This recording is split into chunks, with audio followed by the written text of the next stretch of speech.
the massive alien ship appeared at the edge of Earth's solar system without warning. It was bigger than anything humans had ever built, stretching over 10 kilometers from end to end.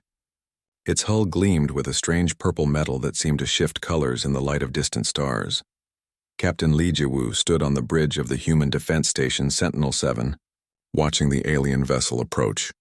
She was a calm woman in her late 30s with sharp eyes that missed nothing. Around her, dozens of officers worked at their stations, monitoring the situation carefully.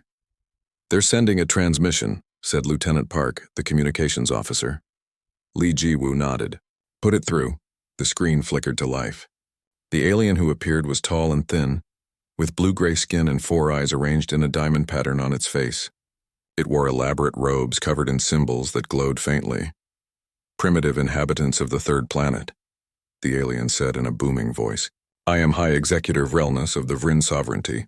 We have discovered your world and claim it for our empire. You will surrender immediately and prepare for integration into our civilization. Resistance will be met with force." The transmission ended abruptly. Li Jiwu turned to her crew. "Well, that was rude. Get me Ambassador Kang Suho on the line." Within minutes, the ambassador appeared on a smaller screen. Kang Suho was a gentle-looking man in his 50s, with graying hair and a perpetually patient expression. He had spent years training for exactly this moment, though he had hoped first contact would be more friendly. "I heard the transmission, Captain," Kang Suho said. "Give me 5 minutes to prepare a response." While they waited, Dr. Park Minji entered the bridge. She was the station's lead scientist, a young woman with messy hair tied back in a practical bun. She carried a data pad and looked excited rather than worried. "Captain, the alien transmission was in their native language, but our computers have already decoded it completely," Park Minji said. "It only took 3 hours. We can speak to them in their own tongue now." Li Jiwu raised an eyebrow. "That fast?" "Their language follows logical patterns," Park Minji explained. "Once we had enough data from their announcement, the translation was simple." On the alien ship, High Executor Vrelnus waited impatiently. He expected the humans to respond with fear or confusion. Most primitive species did when they encountered the might of the Vryn Sovereignty. His science officer, Science Prelate Thyssen, stood nearby examining scans of Earth. "The planet is rich in resources," Thyssen said. "These humans use basic fusion technology for power. Their ships have conventional drives. Nothing impressive." "This will be an easy conquest," Vrelnus nodded. "As always. The Vryn Sovereignty has conquered 847 star systems. This will be 848. Then a response came from Earth. To their surprise, it was in perfect Vryn language. "Greetings, High Executor Vrelnus," said Ambassador Kang Suho smoothly. "I am Ambassador Kang Suho speaking on behalf of humanity. We appreciate your introduction, though we must decline your offer of annexation. Earth is not interested in being part of your empire. However, we would be happy to discuss peaceful trade and cultural exchange." Vrelnus stared at the screen in shock. "How do you speak our language?" "We learned it from your transmission," Kang Suho replied simply. "It seemed only polite to respond in a way you would understand." Science Prelate Thyssen leaned forward, his face showing disbelief. "Impossible. Our language takes years to master. You heard it for only a few hours." Kang Suho smiled gently. "Your language has beautiful complexity, but the patterns are quite logical once you understand the underlying structure. Our computers helped with the translation. Now shall we discuss peaceful relations?" High Executor Vrelnus felt his pride stung. No primitive species had ever spoken to him with such calm confidence. He decided to demonstrate the Vryn's power. "You dare refuse the sovereignty?" Vrelnus said coldly. "We will show you the price of defiance. Weapons officer, fire a warning shot at their nearest moon." The Eternal Dominion's plasma cannons charged with a high-pitched whine. A bolt of superheated energy shot forward, bright enough to light up the darkness of space. It was a weapon that could melt mountains. On Sentinel-7, alarms blared briefly. Dr. Park Minji calmly pressed a few buttons on her console. "Defensive grid is online," she said casually. "Threat neutralized." The plasma bolt suddenly stopped in mid-space. It simply hung there, frozen, surrounded by a shimmer of golden light. The energy didn't explode or dissipate. It just stopped existing as a threat. On the Vryn ship, every alarm went off at once. Science Prelate Thyssen stared at his instruments in confusion. High Executor. The energy from our weapon has vanished, Thyssen said, his voice shaking slightly. Our sensors cannot explain where it went. It just stopped. The readings make no sense. What do you mean vanished? Vrelnas demanded. The humans have some kind of defensive field that our instruments cannot properly detect. It appears to be a stasis technology, but far more advanced than anything in our databases. Captain Li Jiwu opened a communication channel to the Vrin ship. Her face remained calm and professional. High Executor, we detected your weapons fire, she said. We have stopped it as a safety precaution. Please do not fire again. We do not wish for conflict. As Ambassador Kang said, we prefer peaceful discussion. Vrelnas narrowed his eyes. What technology did you use to stop our weapon? Standard defensive protocols, Li Jiwu replied. Nothing special. Now we understand you may be surprised by our refusal to surrender, but humanity has moved past the era of conquest. We believe in cooperation between civilizations. Science Prelate Thyssen quickly ran a full tactical scan of the human ships and stations. The results only confused him more. High Executor, their ships use fusion drives, basic technology compared to our antimatter propulsion. Yet somehow their vessels maintain perfect formation without visible thrust. Their defensive shields appear to be standard energy barriers. Yet they stopped our plasma cannon effortlessly. None of this makes sense. Vrelnas felt something he rarely experienced, uncertainty. The humans spoke calmly, as if they were not facing a vastly superior military force. Their technology seemed primitive in some ways, yet they had defenses the Vrin could not understand. Perhaps we have underestimated them, Vrelnas admitted quietly. Ambassador Kang Suho appeared on the communication screen again, his expression warm and welcoming. High Executor, I understand this may not be going as you expected, Kang Suho said kindly. First contact situations are often complicated. Why don't you and your staff visit our station Sentinel-7? We can discuss matters face-to-face in a more comfortable setting. We will guarantee your safety, of course. Vrelnas considered this. He wanted to understand these strange humans better. How could a species with apparently basic technology defend themselves so easily? There must be something he was missing. Very well, Vrelnas said. We will send a diplomatic team. But be warned, human. The Vrin sovereignty has conquered countless worlds.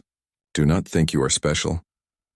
We don't think we're special, Kang Suho replied with a gentle smile. We just think everyone deserves respect and freedom. We look forward to meeting you in person. The communication ended. On Sentinel-7, Captain Li Jiwu turned to Dr. Park Minji. How long before they arrive? Li Jiwu asked. Their shuttle will dock in about 2 hours, Park Minji replied. Should I prepare the conference room? Yes, and make sure engineer Cho Dae-hyun doesn't demonstrate any of his projects. We don't want to scare our guests too badly on the first visit. Park Minji laughed. I'll tell him to keep the reality manipulation experiments in his lab. As the Vrin prepared to visit, High Executor Vrelnas sat in his command chair, deep in thought. Something about these humans disturbed him. They were too calm, too confident. It was as if they knew something he didn't. Science Prelate Thyssen approached him quietly. High Executor, I recommend extreme caution. These humans are not what they appear to be. Agreed, Vrelnas said, but we must learn their secrets. The sovereignty must know what we face. Neither of them realized that what they would discover on Sentinel-7 would shake the foundations of everything they believed about technology, power, and the nature of the universe itself. The Vrin Empire thought they were the most advanced civilization in the galaxy. They were about to learn how wrong they were. The Vrin shuttle docked with Sentinel-7 exactly 2 hours later. High Executor Vrelnas stepped out first, followed by Science Prelate Thyssen and a younger Vrin scientist named Junior Prelate Keseva. They wore ceremonial armor that gleamed under the station's lights, designed to impress primitive species with the Vrin's military might.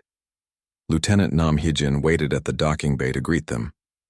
She was a young security officer with a friendly smile and relaxed posture that seemed inappropriate for greeting potential enemies. She bowed politely. Welcome to Sentinel-7, Nam Hee-jin said in perfect Vrin. Please follow me. Ambassador Kang is waiting in the conference area. As they walked through the station's corridors, Vrelnas studied everything carefully. The walls looked like simple metal and titanium, nothing impressive.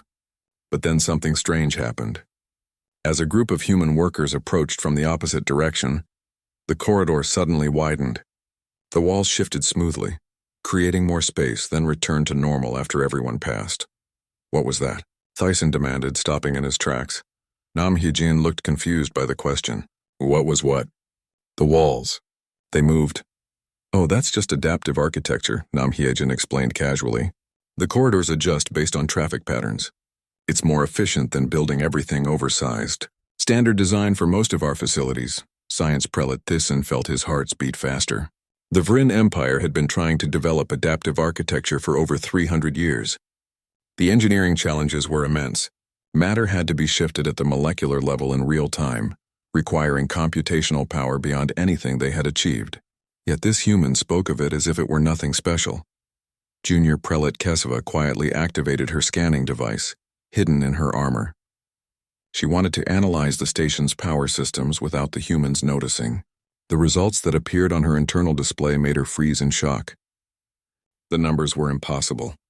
According to her instruments, the entire station ran on zero-point energy extraction, pulling power directly from quantum vacuum fluctuations. That was theoretically possible, but the Vryn's greatest scientist had declared it practically impossible.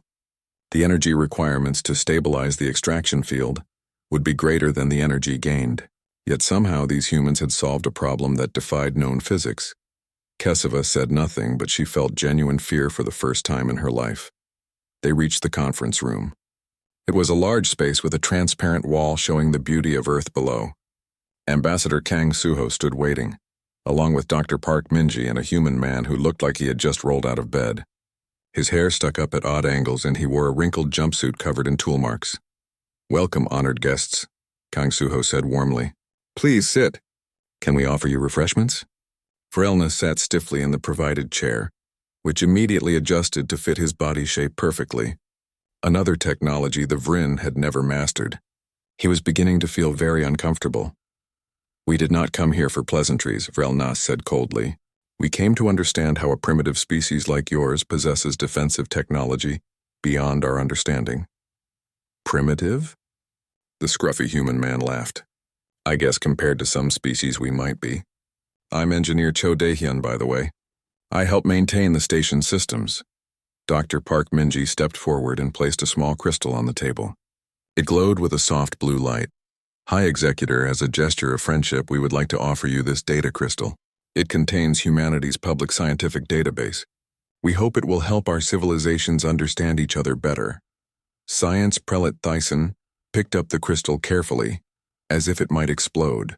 He connected it to his portable analysis device. Within seconds, his face went pale.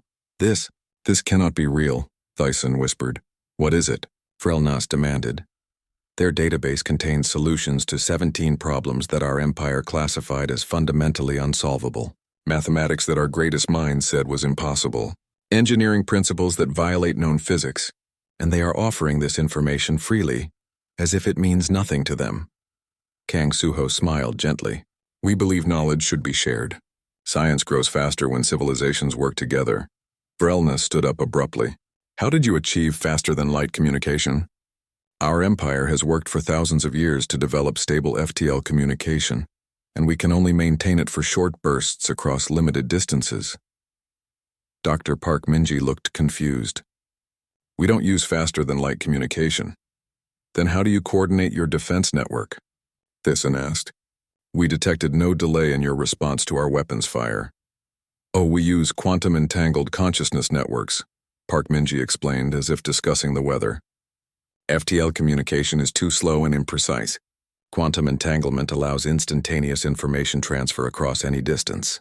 We piggyback the data on the universe's fundamental information substrate. It's more reliable." The room went silent. What she described was not just advanced. It was reality-breaking. It suggested humans could manipulate the basic structure of space-time itself. Engineer Cho Daehyun noticed the Vryn's shocked expressions and tried to be helpful. "Would you like to see our recycling system? It's pretty neat. We break down matter to the atomic level and reconstruct it into whatever we need. 100% efficiency. We're working on improving it to subatomic level, but that's tricky. Keeping protons stable during reconstruction is harder than it sounds." Junior Prelate Kesava made a small sound of distress. What this human described so casually was matter creation technology. The ability to reconstruct protons meant they could create any element from any other element. The Vryn Empire could barely manage molecular reconstruction of simple compounds. You speak of manipulating fundamental particles as if it were a minor engineering challenge, Vrelnas said quietly. His voice had lost its arrogance. Now he just sounded tired and confused. Well, it is kind of minor compared to some projects, Cho Dae-hyun admitted. The really hard stuff is dimensional folding and timeline stabilization. That requires some serious math. Kang Soo-ho gently put a hand on Cho Dae-hyun's shoulder. Perhaps we should not overwhelm our guests with too much information at once. But it was too late. Science Prelate Thyssen was staring at the data crystal as if it contained forbidden knowledge. His hands shook slightly. High Executor, we need to leave, Thyssen said urgently. We need to leave now and report back to the sovereignty. These humans are not what we thought. They are not primitive. They are not even advanced. They are something else entirely. Vrelnas wanted to argue, but he could not. Everything he had seen on this station defied logic. The humans spoke of impossible technologies as if they were everyday tools. They offered scientific knowledge that the Vryn would kill to possess, and they did it with smiles and offers of friendship. It was terrifying. Before you go, Dr. Park Minji said, would you like to know how our defensive grid stopped your plasma cannon? Yes, Vrelnas said, even though part of him did not want to know. We use localized reality anchors, Park Minji explained. They create small stasis fields by convincing the universe that time has stopped moving in a specific location. Your energy bolt encountered the field and simply became frozen in time. It still exists, technically, but it exists outside the normal flow of causality. We can keep it there indefinitely, or release it safely into space later. You manipulate time itself? Thyssen asked weakly. Only in very small controlled areas, Park Minji said quickly. Anything larger would risk causality violations. We're very careful about that. Junior Prelate Kesava finally spoke up. Her voice was barely a whisper. High Executor, these humans have technology that operates on principles we thought were purely theoretical. They manipulate quantum states, reconstruct matter, adjust time flow, and extract energy from vacuum itself. This is not advanced technology. This is something beyond our comprehension. Engineer Cho Dae-hyun scratched his messy hair, looking uncomfortable. We're not that special, really. We just figured some things out. Took a lot of work and some lucky breaks. I'm sure your civilization will get there too, given time. His words were meant to be kind, but they had the opposite effect. The Vryn had existed as a spacefaring civilization for over 12,000 years. They had conquered nearly 1,000 star systems. They believed themselves to be the pinnacle of technological achievement in the known galaxy. And this human, this casual engineer in a wrinkled jumpsuit, spoke as if the Vryn were children who just needed more time to catch up. Ambassador Kang Soo-ho walked the Vryn delegation back to their shuttle. He could see the shock and fear in their movements. He felt genuinely bad for them. High Executor, Kang Soo-ho said gently, humanity does not wish to be your enemy. We understand this has been a difficult experience. First contact situations rarely go as expected. Please know that Earth extends an offer of friendship to the Vryn sovereignty. We would be happy to establish trade relations and cultural exchange programs. Vrelnas turned to look at the ambassador. Why? Why do you offer friendship when you could conquer us easily? Kang Soo-ho smiled sadly. Because humanity learned a long time ago that conquest only brings suffering. We nearly destroyed ourselves before we learned to work together. 3 days after the first meeting, the Vryn requested permission to observe human civilian operations. High Executive Vrelnas explained that they wanted to see how ordinary humans lived, hoping to prove that the military had kept all the advanced technology for themselves. Surely regular civilians would not have access to reality-bending devices. Captain Lee Ji-woo approved the request and suggested they visit New Seoul Station, a busy civilian trade hub near Mars. It was one of the smaller commercial stations. Nothing military about it at all. The Vryn delegation arrived with Chief Analyst Drentok leading the team. He was an intelligence officer whose job was to assess threats and gather information. He expected to find primitive living conditions and simple technology. What he found instead would haunt his dreams for years to come. The docking bay was crowded with merchant ships of all sizes. Cargo containers floated through the air, moving between ships and storage areas. A human merchant named Kim Taejin was directing the flow of containers with casual hand gestures. He wore simple work clothes and had grease stains on his sleeves. "Excuse me," Chief Analyst Drentok said, approaching the merchant. "How are you moving those containers?" "I see no gravity lifts or tractor beams." Kim Tejan looked up and smiled. "Oh, you must be the Vryn visitors. Welcome. I'm using portable displacement pads. See?" He pointed to small circular devices attached to each container. "They create localized quantum displacement fields. I can move cargo up to 500 meters with my standard license. Anything bigger requires the expensive permit, and who has money for that?" Drentok felt his chest tighten. Quantum displacement was teleportation technology. The Vryn military had been trying to develop strategic teleportation for over 2 centuries, hoping to teleport troops and weapons in battle. They had achieved small-scale tests in laboratory conditions, moving objects a few centimeters at most. This human merchant was casually teleporting cargo containers weighing several tons across hundreds of meters, and he complained about the license limits as if they were a minor inconvenience. "How much does such a device cost?" Science Prelate Thyssen asked weakly. Kim Tejan shrugged. "Maybe 3,000 credits? You can get cheaper ones, but they're less reliable. I had one fail mid-transport once. Lost a whole shipment of vegetables. Ended up scattered across the station. Took hours to clean up. 3,000 credits. In human currency, that was about what an average worker earned in a month." This reality-breaking technology was affordable to common merchants. Thyssen felt dizzy. Junior Prelate Keseva wandered away from the group, drawn by the sound of children's voices. She found herself near a school area where a teacher was conducting a class through a transparent wall. The teacher was a kind-looking woman named Song Yuna, and she was teaching what appeared to be elementary students. "Now, class, remember that basic dimensional folding requires careful attention to spatial geometry," Song Yuna said patiently. "If you collapse the wrong angles, you will create an unstable pocket. Can anyone tell me what happens to unstable dimensional pockets?" A small boy raised his hand eagerly. He looked about 8 years old. "They collapse back to normal space really fast and make a big noise." "Exactly right, Juno. Very good." Keseva stood frozen outside the classroom. Dimensional folding. These children were learning dimensional folding as basic education. The Vryn had theoretical papers on dimensional manipulation, but most scientists agreed it was impossible to achieve in practice. The mathematics alone took specialized training to even understand. Yet here was a classroom of 8-year-old humans discussing it like simple arithmetic. Science Prelate Thyssen noticed Keseva's distress and joined her. Together they watched as the teacher, Song Yuna, called the boy named Baik Juno to the front of the class. "Juno, would you like to show the class your science project?" Song Yuna asked. The boy nodded excitedly and picked up a small device from his desk. It looked like it was built from spare parts and recycled materials. Colorful wires connected various components in what seemed like a child's attempt at engineering. "I made a microscale wormhole stabilizer," Juno announced proudly.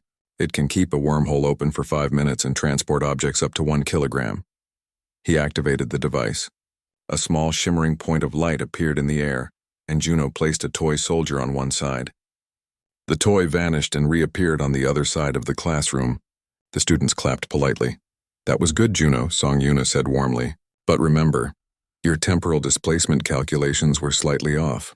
Let me show you where you made the small error." She walked to a display board and began writing equations. Complex mathematics filled the screen. Equations that dealt with space-time manipulation and quantum tunneling effects. Science Prelate Thyssen recognized some of the formulas. They were variations of mathematics that had taken the Vryn Empire's greatest scientists 30 years to develop.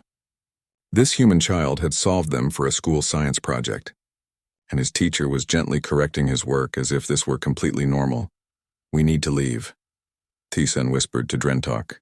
"We need to leave right now." But Drentok was determined to complete his assessment. He forced himself to continue the tour, though his hand shook slightly. They passed through a market area where civilians bought food and supplies. One shop sold what the sign called personal fabricators, devices that could apparently create objects from base materials. A young couple was testing one, and they successfully created a custom coffee cup with their names on it. The process took less than 30 seconds. Matter fabrication for personal use. Another technology the Vryn considered nearly impossible, sold in a common market shop. In the station's medical bay, they encountered Dr. Shin Yunji, treating a patient who had suffered severe radiation exposure during an accident. The Vrin watched through a window as the doctor used a handheld device to scan the patient's body. The cellular damage is extensive, Dr. Shin Yoonji said calmly. But we caught it early. I will begin genetic reconstruction now. She activated another device, and a soft blue light surrounded the patient. On the medical monitors, the Vrin could see the patient's damaged cells being repaired in real time. The DNA itself was being rewritten, corrected at the molecular level. The entire procedure took less than 20 minutes. When it was done, the patient sat up looking tired but healthy. Chief Analyst Drentok had to sit down. His legs would not support him anymore. The Vrin Empire's best hospitals could attempt crude organ cloning, and even that failed more often than it succeeded. Genetic reconstruction of radiation damage was considered impossible. DNA was too complex, too fragile to manipulate directly. Yet this civilian doctor had just rewritten a human's genetic code like editing a simple text file. "Are you feeling well?" Dr. Shin Yoonji asked, noticing the Vrin's distress. "You look pale. Would you like me to run a medical scan?" "No," Drentok managed to say. "Please, no." He could not bear to think what other impossible technologies might be in a human medical scanner. Junior Prelate Keseva pulled High Executive Vrel Nas aside. He had come down to the civilian station to see the results of the investigation himself. Her voice trembled as she spoke. "High Executor, I need to update my assessment. The humans do not have advanced military technology hidden away. Their military technology is actually restrained compared to what their civilians use daily. Do you understand what I'm saying?" Vrelnas nodded slowly. He understood perfectly, and it terrified him. These people have democratized technologies that our empire cannot even prototype. Keseva continued. Personal teleportation, matter fabrication, genetic reconstruction, dimensional manipulation, and they teach it to children. They sell it in market shops. This is their normal life. How is this possible? Vrelnas asked quietly. Our civilization has existed for 12,000 years. We have conquered countless worlds. We have the combined knowledge of hundreds of species. How did one species achieve so much in such a short time? No one had an answer. Science Prelate Thyssen had been reading through the data crystal the humans had given them. He looked up with haunted eyes. I found something in their historical records. Humanity became a spacefaring species less than 400 years ago. They developed all of this technology in just a few centuries. The weight of that statement crushed any remaining Vrin pride. The sovereignty had been traveling between stars for 12 millennia. Humanity had done the same for barely 4 centuries. Yet in that tiny span of time, they had leapfrogged over millions of years of normal technological development. A small human child approached them. It was Baek Juno from the classroom, the boy with the wormhole project. He looked up at the tall aliens with curious eyes. Are you the visitors from the Vrin Empire? Juno asked politely. Yes, Vrelnas said. Teacher Song told us about you. She said you come from very far away. That's really cool. Did you see my science project? It's not very good, but I'm going to make it better. Maybe next time I can keep the wormhole stable for 10 minutes. The child spoke with innocent enthusiasm, completely unaware that his not very good science project represented technology beyond anything the Vrin could build. Your project was very impressive, Vrelnas said gently. He found he could not be angry at this child. The boy was just a student learning about the world. The message reached the Vrin homeworld 3 days later. Supreme Sovereign Kelnith sat on her throne, reading the reports from the human encounter. She was ancient, even by Vrin standards, having ruled the sovereignty for over 6,000 years. She had seen countless species rise and fall. Nothing surprised her anymore until now. This cannot be accurate, Kelnith said, her voice echoing through the throne room. You claim these humans possess technology that violates fundamental physics? High Executive Vrelnas stood before her, his head bowed respectfully. Supreme Sovereign, I witnessed it myself. Their technology is beyond anything we have encountered. I believe we should seek peace with them immediately. Kelnith considered this. The Vrin sovereignty had never sought peace with a species they could potentially conquer. But if these reports were true, humanity was not a species they could conquer. Science Prelate Thyssen, what is your assessment? Kelnith asked. Thyssen stepped forward nervously. Supreme Sovereign, there is only one logical explanation for humanity's advancement. They must have found technology from the architects. A murmur went through the throne room. The architects were legendary, an ancient race that supposedly existed billions of years ago. Some believed they had transcended physical reality itself. Most Vryn considered them to be myths. You believe the humans found architect ruins? Kelneth asked skeptically. It is the only explanation that makes sense. No species could develop such technology on their own in just a few centuries. On Earth, Ambassador Kang Suho received the Vryn's questions about the architects. He smiled sadly and arranged a meeting with Dr. Han Siwu, humanity's leading expert on their own history. They would explain the truth to the Vryn, even though the truth was harder to accept than any myth. The meeting took place aboard the Eternal Dominion, in a conference room that the Vryn had carefully prepared. Dr. Han Siwu arrived with an artificial intelligence designated as Seeker. The AI appeared as a holographic figure that shifted between male and female forms, its appearance fluid and constantly changing. "Greetings," Seeker said in a voice that seemed to come from everywhere at once. "I am Seeker, an archaeological research intelligence. I have been asked to explain humanity's technological history." Supreme Sovereign Kelneth attended the meeting personally, appearing via holographic projection. She wanted to hear this explanation directly. "Did you find architect technology?" Kelneth asked bluntly. "No," Dr. Han Siwu said simply. "We developed everything ourselves." "Impossible," Science Prelate Thyssen said. "No species advances that quickly." Dr. Han Siwu pulled up a historical display. It showed Earth's timeline, stretching back thousands of years. Humanity nearly destroyed itself many times. We fought wars. We created weapons of mass destruction. We poisoned our own planet. By the early 21st century, we were on the edge of extinction. What changed? Kelneth asked. "We learned from our mistakes," Seeker explained. "In the year 2089, humanity created the first true artificial intelligence. Unlike other species, humans did not try to control or enslave their AI. They chose to work with us as equals." Science Prelate Thyssen felt a chill. The Vryn had created artificial intelligence 3 times in their history. Each time they had destroyed it, fearing what might happen if machines became too smart. The idea of cooperating with AI was unthinkable.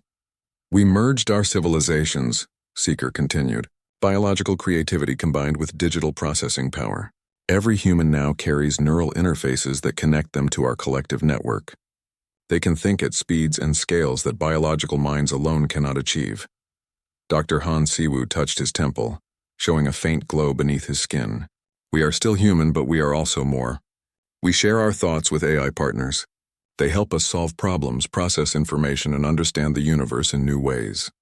"That explains faster computation," Kelneth said, "but it does not explain how you manipulate fundamental physics." "That is the second part of our secret," Dr. Han Siwu said quietly. "In 2098, humanity discovered something about the nature of reality itself. We found we could manipulate what we call the observer effect on a large scale." "Explain," Kelneth commanded. Seeker created a visual display showing quantum particles. At the quantum level, particles exist in multiple states until they are observed. Observation collapses the probability wave and forces reality to choose one specific state. Humans learn to control this observation process. We can convince reality itself to behave according to our calculations. The room went silent. What Seeker described was not just advanced technology. It was reality manipulation at the most fundamental level. "You hack the universe," Supreme Sovereign Kelneth said slowly, understanding dawning in her eyes. "You do not follow physics. You rewrite it. In very small controlled areas, yes," Dr. Han Siwu confirmed. "That is how our defensive shields work. We observe the incoming energy and convince the universe that it should not exist in our timeline. The plasma bolt your ship fired did not vanish. It still exists, but in a different probability state that does not intersect with our reality." Science Prelate Thyssen's face went pale.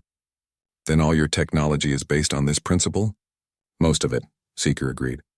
"We do not discover natural laws. We negotiate with the fundamental rules of the universe. We ask reality politely to behave in certain ways. And because we understand the mathematical language of quantum mechanics perfectly, reality usually agrees." Admiral Yunjian joined the meeting at this point. She was a stern woman with graying hair and a military bearing that commanded respect. She had been quiet until now, but she had important information to share. "Supreme Sovereign, you asked why Earth has such a small defensive fleet," Admiral Yun said. We have only 47 warships protecting our entire solar system. The Vryn Empire has thousands. You wondered if this meant we were vulnerable? Yes, Kelnith said. Your military seems surprisingly small given your technological capabilities. We do not need more ships, Admiral Yoon explained. Each of our vessels contains what we call a probability engine. It calculates trillions of possible futures every microsecond and guides the ship along the path where it survives. In any combat scenario, our ships automatically exist in the timeline where they win. The implications of this were staggering. The Vryn could not defeat human ships because the humans had already won the battle before it began. They manipulated probability itself to ensure victory. Why have you not conquered the galaxy? High Executive Relnus asked, his voice barely a whisper. With such power, you could rule everything. Captain Lee Jiwoo, who had also joined the meeting, answered this question. Because we learned from our history. Humanity spent thousands of years fighting ourselves. We built empires and watched them fall. We conquered and were conquered. We learned that domination brings only suffering. We have everything we need, Dr. Han Siwoo added. We can create matter from energy. We can generate unlimited power. We can manipulate space and time on small scales. What would we gain from conquering other species? The universe is infinite.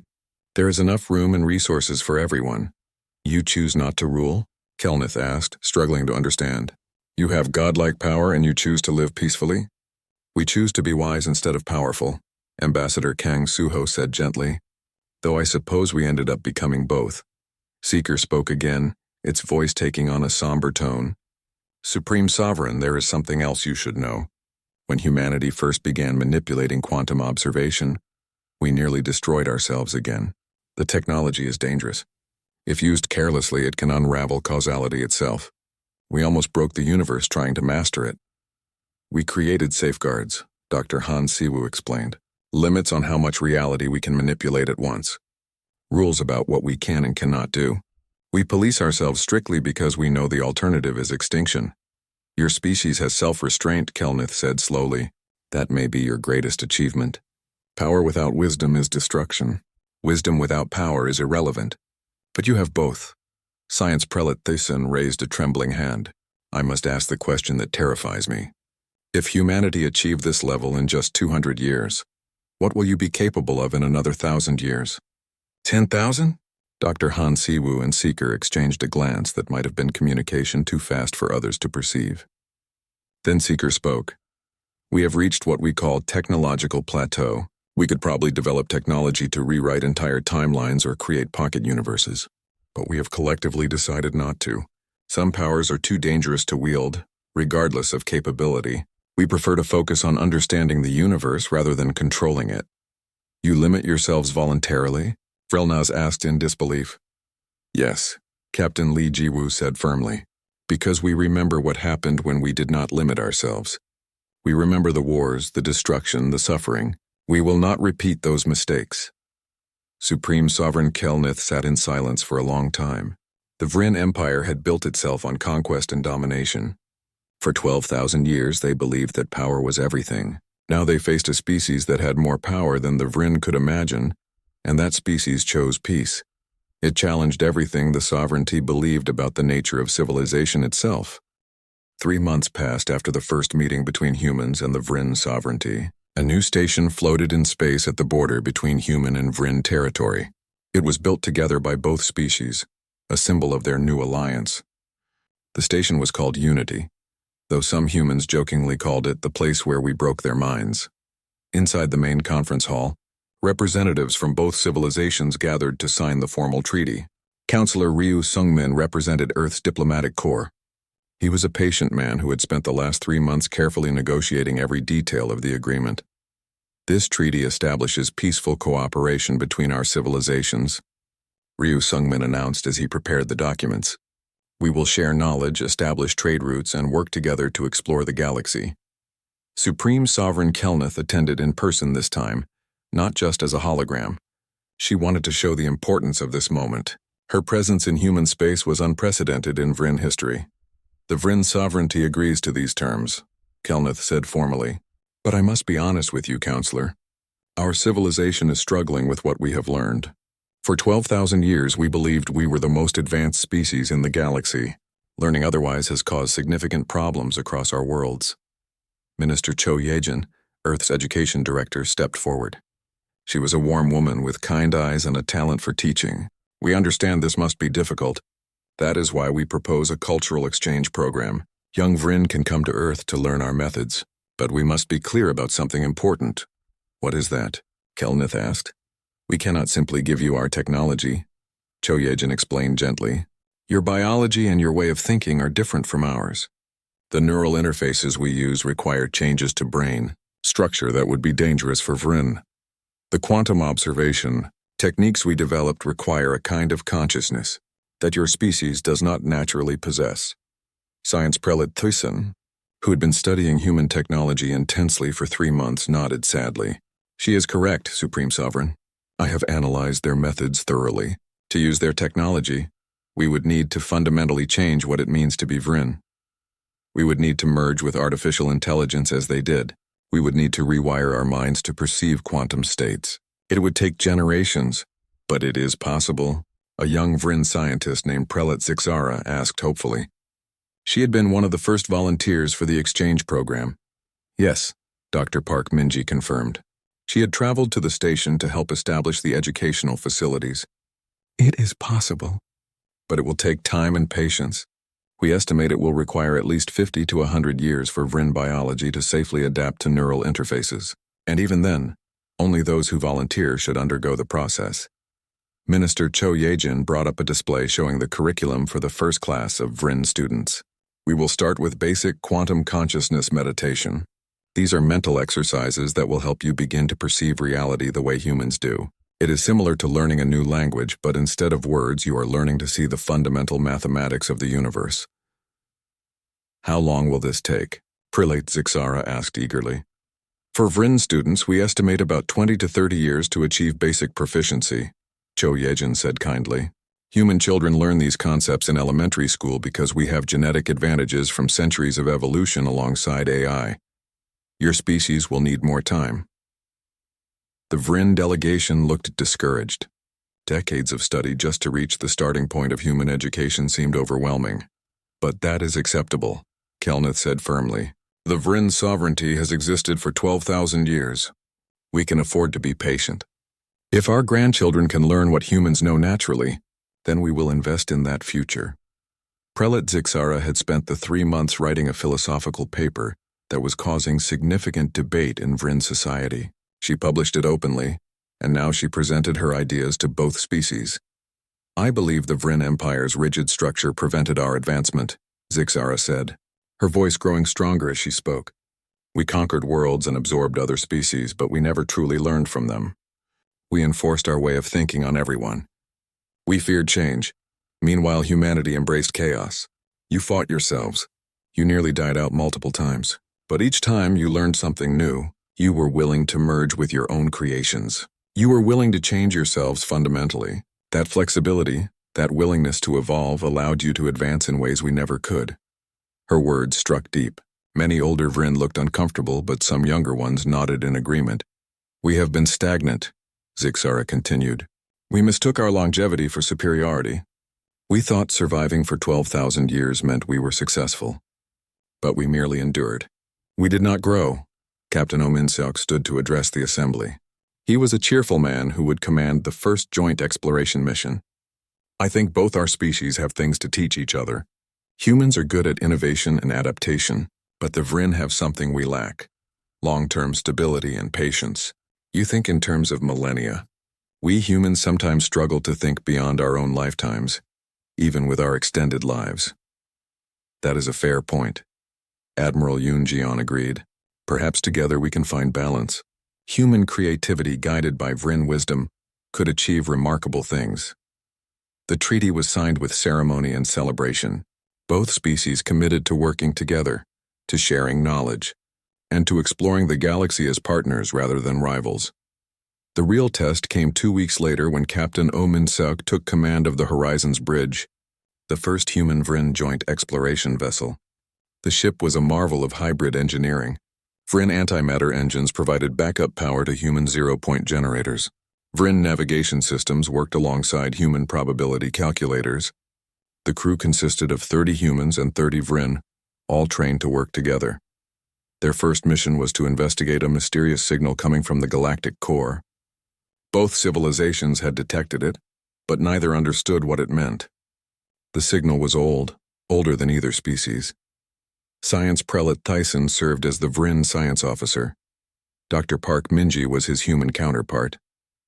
They had become unlikely friends during the 3 months of preparation, bonding over their shared love of impossible problems. "The signal is definitely artificial," Park Minji said as they approached the galactic core. "But the encoding is unlike anything in our databases. It uses mathematical patterns that predate modern physics," Tyson added. "Whoever sent this understood the universe in a fundamentally different way." As they got closer, the signal resolved into a clear message.